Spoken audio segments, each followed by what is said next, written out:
দিয়েও গেছে, এই সাইড দিয়েও গেছে, সাইড দিয়ে পুরো গেছে মোটামুটি। এই মাঝখানে খালটা আছে, খালপাড়ের দিকে দুদিকে গেছে।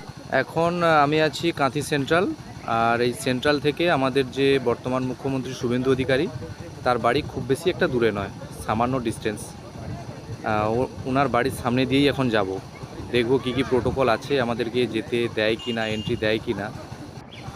প্রাক্তন মুখ্যমন্ত্রীর বাড়ির সামনে দিয়ে তো নয়, বাড়ির সামনে দিয়ে যে গলিটা, ওই গলিতে ঢুকতে হলেই দেখেছি আমরা কি কি প্রোটোকল ছিল।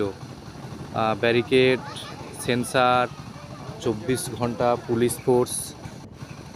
খুব সহজে মানুষ যেতে পারতো না ওই রাস্তা দিয়ে, সাধারণ মানুষকেও এরকম চেকিং করে তারপরে এন্ট্রি দেওয়া হতো। অনেকটাই তো এগিয়ে চলে এসেছি। কিছু ব্যারিকেড প্রোটোকল থাকলে আমার মনে হয় এতক্ষণে আমাকে আটকে দেওয়ার কথা। তো কিছুই দেখছি না, কোনো পুলিশ ফোর্স কিছুই দেখছি না, সবাই তো যাতায়াত করছে। এগুলো সব স্টুডেন্ট, সামনে কলেজ আছে। মনে হয় গুপ্তধনটা ওই ভবানীপুরেই পাওয়া গেছিলো আর ওখানেই থেকে গেছে, তাই ওইখানে এত প্রোটোকল ছিল, ব্যারিকেড ছিল, সেন্সার ছিল। এখানে তো কিছুই দেখছি না, মনে হয় গুপ্তধন পাওয়া যায়নি এখানে। রাস্তাতে আসার সময়ও দেখছি পুরো রাস্তা ফাঁকা ফাঁকা লাগছে একটা। মানে কিছুদিন আগে যাতায়াত করেছি যেমন ভিড়ভাট্টা ছিল কাঁথি রুটগুলোতে, আজকে সেরকম ভিড়ভাট্টা নেই। আর আমার এই বাম সাইডে এটা হচ্ছে নান্দনিক ক্লাবের জায়গা, প্যান্ডেল হচ্ছে, কিছু একটা কাজবাজ চলছে।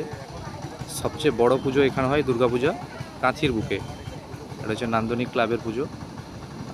যতদূর সম্ভব শুভেন্দু অধিকারীর ক্লাব মনে হয় এটা। আর আমার এই ডান সাইডে এটা যে পিকে কলেজ, পিকে কলেজের গেট এটা।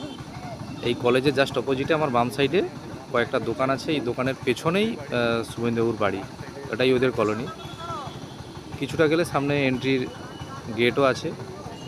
মানুষ সবাই অবাধভাবে যাতায়াত করছে, কোনো ব্যারিকেড নেই, কিছু নেই, সুন্দরভাবে যাচ্ছে।